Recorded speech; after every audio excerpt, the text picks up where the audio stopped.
The third theme about the current court may be a surprising one for you, and that's that this is a very pro-free speech court. And it is, as you think about this court and its strengths and weaknesses, this is a court that's very protective of freedom of expression.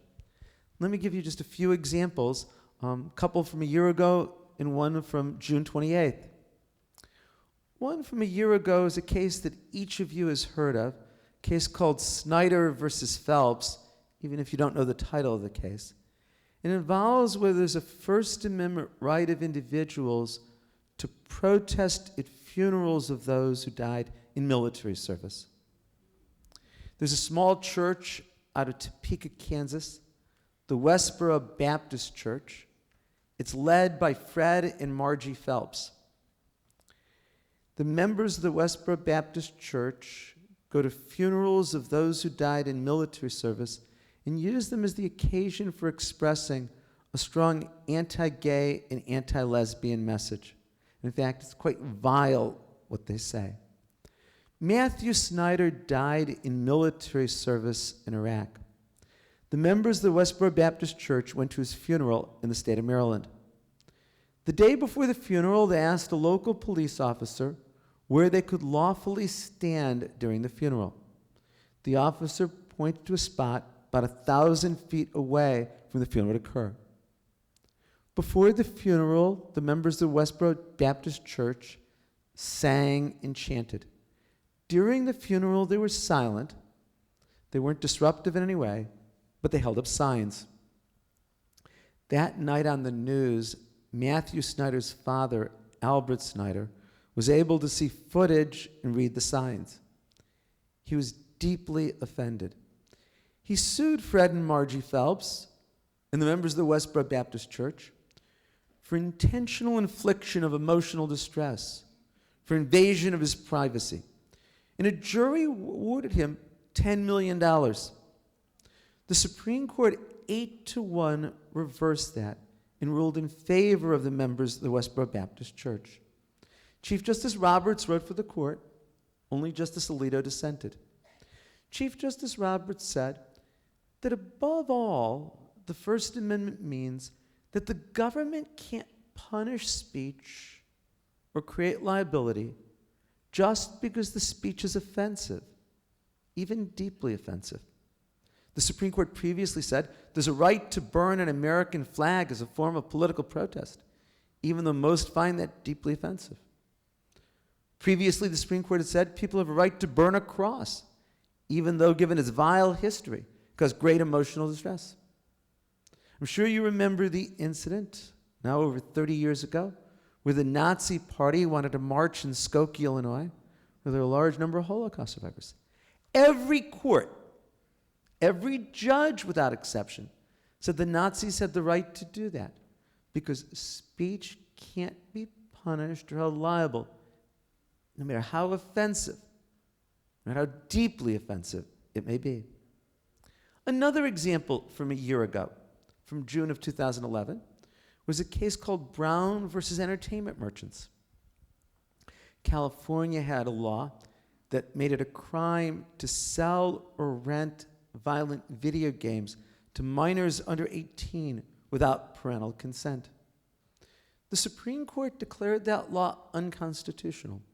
The Supreme Court said that video games are a form of speech. The Supreme Court said that children have First Amendment rights. In fact, this was the most emphatic protection of children's free speech rights in all of American history. The Supreme Court said there's no proof that playing violent video games is more likely to lead to violent behavior than, say, reading a violent book. Now, the example the court gave was reading Dante's Inferno. My guess a lot more teenagers play violent video games than read Dante's Inferno. But the point here was that the Supreme Court strikes down 7-2. The California law is violating free speech in the First Amendment, even though the law was undoubtedly well intended. Now my example from June 28th of this year. And since another case came down that same day about the Affordable Care Act, the one about the First Amendment no one paid any attention to. but it illustrates what I'm saying about this being a pro-free speech court. The case is called United States versus Alvarez. It involves a federal law known as the Federal Stolen Valor Act. The Stolen Valor Act makes it a federal crime for a person to make false claims about receiving military honors or decorations. Now, the law is very broadly written. There's no requirement that it be an intentional falsehood. So if somebody makes a mistake, they still violate the law. So if somebody says, I won the Purple Heart, but it was really the Medal of Honor, that would violate the law. The law doesn't require that the lie be publicly uttered. So for example, if somebody, say on a date to impress, said, I won the Medal of Honor, and that's a lie, that would violate the law too. In fact, the law would apply to satire or even to fictional depictions. The movie Forrest Gump would violate this law.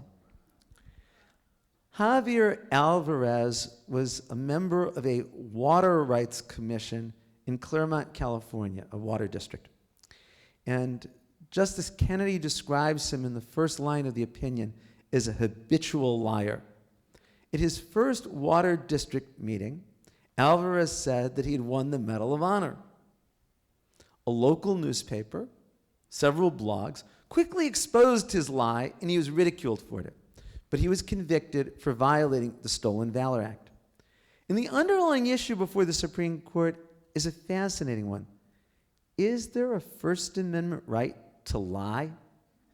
The United States government said to the Supreme Court, no, that false speech doesn't really add to the marketplace of ideas and shouldn't be protected.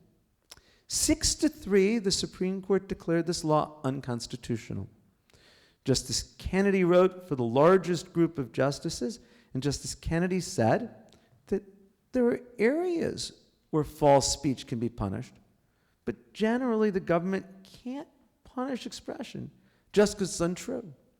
Justice Kennedy said false advertising can be punished. Perjury can be punished. Fraud can be punished. But generally, the government shouldn't be able to punish speech just because it's untrue. He said, the philosophy of the First Amendment is the best response to the speech we don't like is more speech. And if speech is false, then you have true speech to rebut it. But we shouldn't be able to punish speech. Justice Breyer, in his opinion, said, sometimes lies are socially a good thing. Well, and though I preach honesty to my children, sometimes if my wife asks me if these jeans make her look fat, I know to say, no, you look wonderful in them.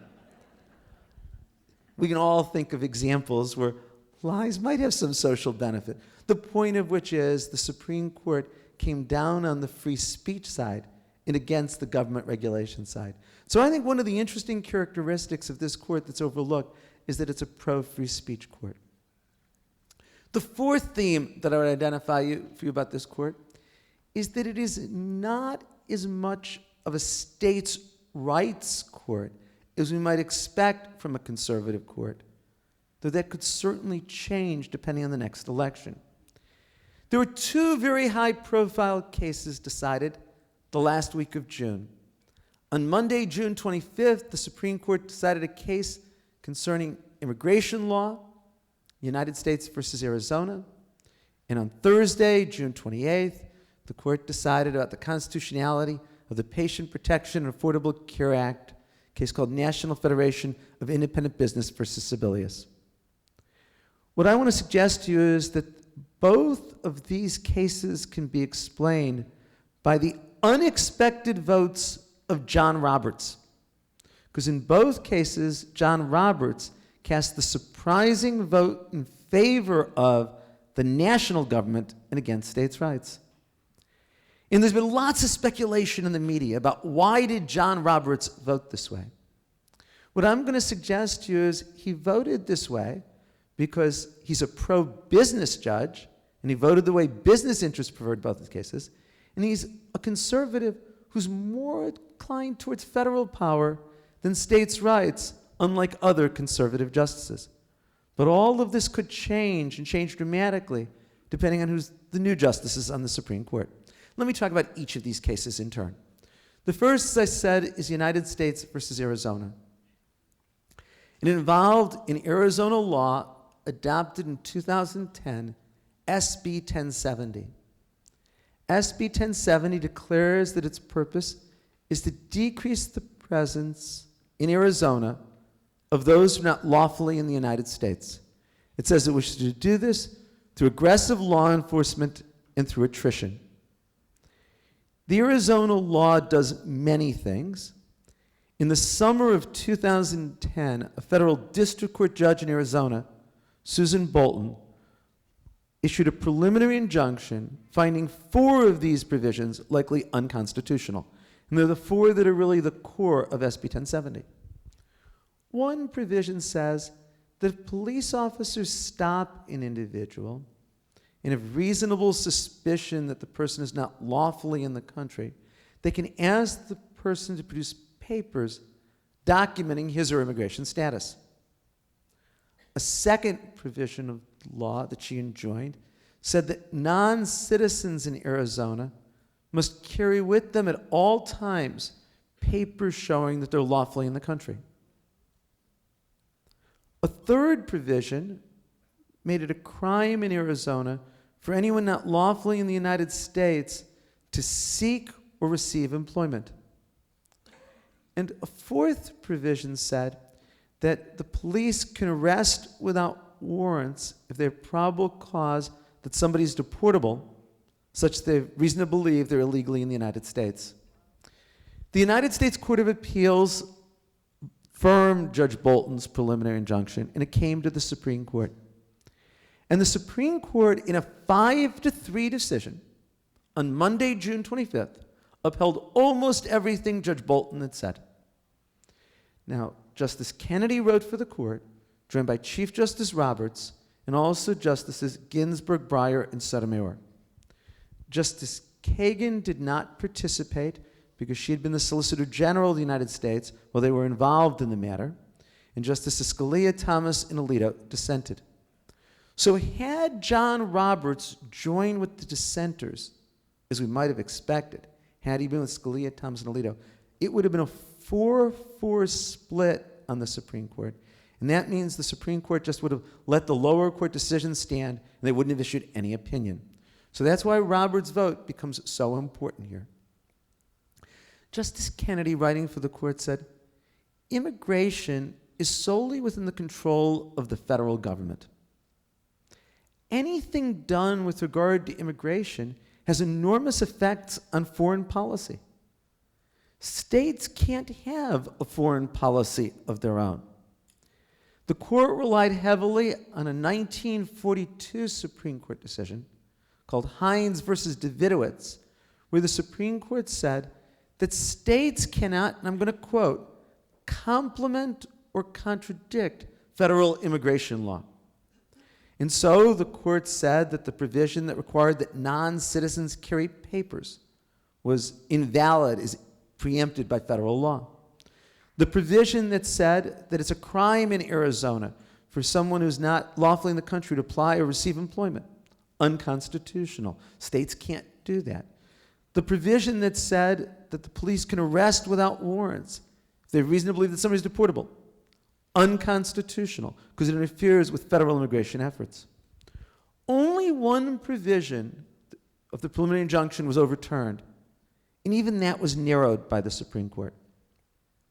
The Supreme Court said it's okay for Arizona to say that if police have reasonable suspicion that somebody's not lawful in the country, the police can check the individual's immigration status. But, the Supreme Court said, the police cannot extend the duration of a stop or a detention to check immigration status. The court said even if Arizona police find that somebody is not lawfully in the country, they cannot arrest them. They can just tell federal immigration authorities. And the Supreme Court said there still can be another challenge that this provision is enforced in a racially discriminatory way. It seems almost inevitable it will be. If somebody who looks like me with the name Chemerinsky is stopped by police officers for a traffic violation, they're not going to think to check my immigration status. But if somebody's last name is Lopez or Hernandez and they've got brown skin, Isn't that when the police are going to check immigration status? And the court left all of that open. It was a dramatic victory for the federal government, for groups like the Mexican American Legal Defense Fund, and a loss for states like Arizona, Utah, Indiana, Georgia, South Carolina, and Alabama that have adopted similar laws. Well, let me talk about the other case that came down that week that got so much media attention. National Federation of Independent Business versus Sebelius. You know, if I was going to come talk to you about the Supreme Court, I had to say something about the healthcare decision. The Supreme Court, in a 5-4 decision, upheld the centerpiece of the Affordable Care Act. The individual mandate is constitutional. Now, if you have been watching CNN or Fox News on the morning of June 28th, and you stopped listening to the news then, and you've seen no newspaper sentence, you might have a mistaken impression about what the Supreme Court did. But they did uphold the individual mandate. Chief Justice Roberts wrote the opinion for the court, joined by Justices Ginsburg, Breyer, Sotomayor, and Kagan. Chief Justice Roberts said, the individual mandate is a tax, and it fits within the scope of Congress's taxing and spending power. The way the individual mandate works is that each person has to purchase health insurance by 2014 or pay a tax. In 2014, it's calculated as 1% of income, or $95. In 2015, it becomes 2% of income, or $235. And the rationale for this is simple. The Affordable Care Act imposes many new restrictions on insurance companies. Example, no longer can insurance companies deny people coverage because of pre-existing conditions. I am sure you or people you know have been denied insurance because of pre-existing conditions. It happened to me. I had cancer in 1982. When I moved to California in 1983 to take my job at USC, I could not get any insurance coverage because of my pre-existing condition. No longer can insurance companies do that under the Affordable Care Act. No longer can insurance companies put a cap on yearly or lifetime benefits. A study was done by a professor, David Himmelstein, and it found that 54.5% of all consumer bankruptcies are as a result of healthcare costs.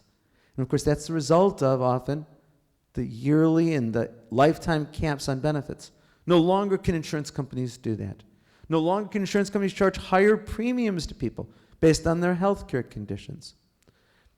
Insurance companies have to allow people to cover on their work policies dependents up to the age of 26. When this law was adopted, I was able to put my son on my insurance policy because he's in graduate school up until the time he turned 26 in April. Well, the only way that this can possibly work is to make sure that everybody purchases health insurance. Because otherwise, just imposing these restrictions would mean that many more people would choose not to buy insurance until they got sick. If I know that the insurance company has to cover me no matter what my illness and can't charge me more, I'll just wait until I'm sick to buy insurance. The result would be a tremendous increase in premiums for the rest of us. And so a conservative think tank, the Heritage Foundation, came up with the idea of the individual mandate. Impose all of these restrictions on insurance companies, but then force everybody to purchase insurance and enforce it by a tax penalty. And the very first state to adopt it was Massachusetts, with a Republican governor who signed the bill into law. So Chief Justice Roberts on June 28th said, the individual mandate really is a tax. It's enforced by collection through the Internal Revenue Service, like all other taxes. The money goes to the federal treasury. It's estimated to be $4 billion in the year 2014. He said, we've long held it doesn't matter whether the government called it a tax or not. There are lots of cases where the government didn't want to call it a tax, but the court still said it was a tax. And they said that was so here. I don't think this changed the law in any way whatsoever. It does remind Congress that if it wants to discourage behavior, it can tax it.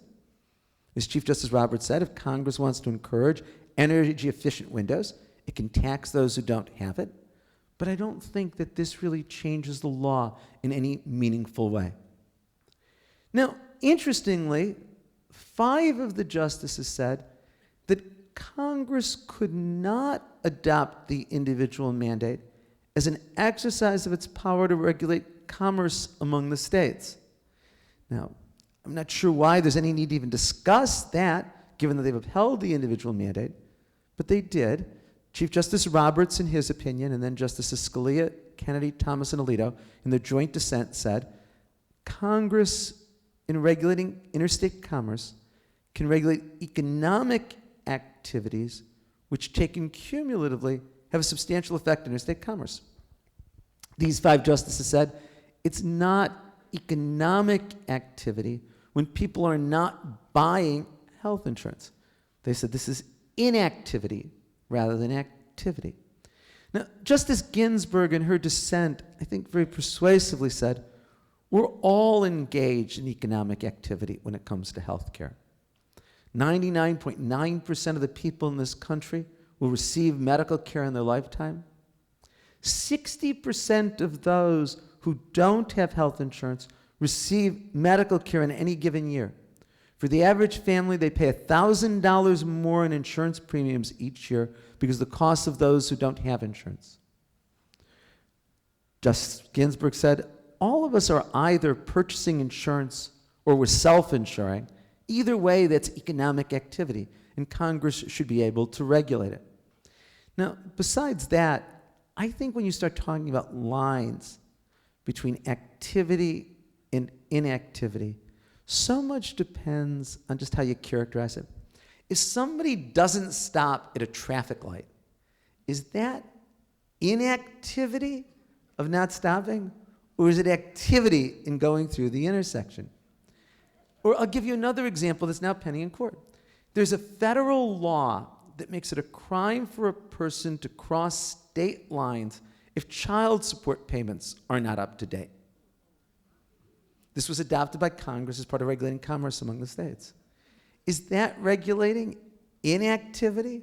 Somebody who didn't pay his child support? Or is that regulating activity, crossing the lines without having done it? It just seems an arbitrary distinction. But the surprise, of course, is that John Roberts, like in the immigration case, is with the majority. And I said all this speculation as to why. I don't think it's surprising. In both of these cases, business was on the side where John Roberts came out. The Chamber of Commerce, for example, opposed the Arizona law. Business in Arizona opposed the Arizona law. Business generally favored the Affordable Care Act. The insurance industry strongly favored the Affordable Care Act. And I think above all, if you understand John Roberts, think of him as a pro-business justice. Also, John Roberts spent his first years out of law school as an attorney in the Reagan administration. During the first Bush presidency, he was the Deputy Solicitor General of the United States. He spent much of his adult life working for the federal government. I think what these 2 cases reflect is that John Roberts is just less sympathetic to the states' rights position than, say, Justices Scalia, Thomas, and Alito. But upholding the individual mandate was 5-4. Striking down the Arizona immigration law was 5-3. Imagine that Justice Ginsburg is replaced in the next presidential election by Mitt Romney. The Supreme Court could quickly change its vote and come out the other way. Fifth and finally, what's before the Supreme Court in the coming year? And how does this too illustrate why presidential elections matter? I think the most important case now pending before the Supreme Court is a case called Fisher versus University of Texas at Austin.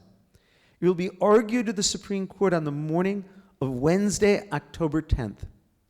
It involves the issue of whether colleges and universities may use race as a factor in admissions decisions to benefit minorities to enhance diversity.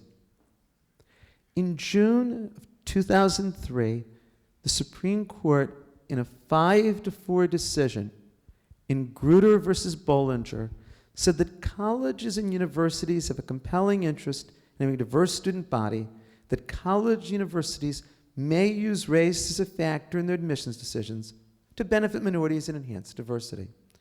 Justice O'Connor wrote the opinion for the court, joined by Justices Stevens, Souter, Ginsburg, and Breyer. I'm in my 33rd year now as a law professor. I've taught classes like criminal procedure and constitutional law with almost no minority students in the room, or in classes like I have now where there's a significant number of minority students in the room.